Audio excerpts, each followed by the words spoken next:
ভালো সাড়া পাচ্ছেন? হ্যাঁ, আচ্ছা, কখন থেকে শুরু করেন? আমি এই যে ৪টা বা ৫টার থেকে শুরু করি। ৪টা ৫টা থেকে জি। শুরু করেন। আপনার কি সপ্তাহে ৭ দিনই এখানে পাওয়া যাবে? আমার তো এমনি আমি সপ্তাহে ২ দিন বসতাম। এখন যদি আল্লাহর রহমতে সাড়া ভালো পাই, তো অবশ্যই ৭ দিন বসার চেষ্টা করব। আচ্ছা, এছাড়াও আর কি আছে? পুডিং এর ভিতরে কয়টা আইটেম আছে আপনার কাছে? আমার এটার ফ্রুটের মধ্যে আছে আপনার এটা মিক্স ফ্রুট, তারপর আছে একটা ডাবের, হ্যাঁ বের হচ্ছে।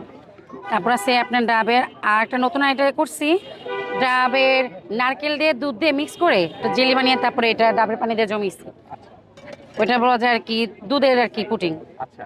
ওরকম কিছু বলা যায়। ওটার প্রাইসও কি সেম? হ্যাঁ, ওইটা প্রাইসও সেম ভাই, আমার এখানে যা আছে সবই সেম। আচ্ছা, আপনার যে পরিমাণে চাহিদা বাড়তেছে, আপনি কি এরপরে কি আরো বেশি করে তৈরি করতে পারবেন? এরকম ক্যাপাসিটি আপনার আছে? অবশ্য হবে না, তারপর চেষ্টা করব আর কি। আচ্ছা। সবাই তো তো ভেঙে হচ্ছে যায় এখানে তো। কেক নিয়ে একটা হাইপ শুরু করছে। আপনি হচ্ছে পুডিং এ কেন আসছেন? পুটিং আসছি যেমন আমার কাছে তো কেক এমনটা ভালো লাগে না, আচ্ছা, আমার কাছে ফল ফ্রুট জেলি এগুলি একটু ভালো লাগে, আচ্ছা, তার কারণে আর কি আমি এটা করছি। আচ্ছা। আপনার কি আলাদা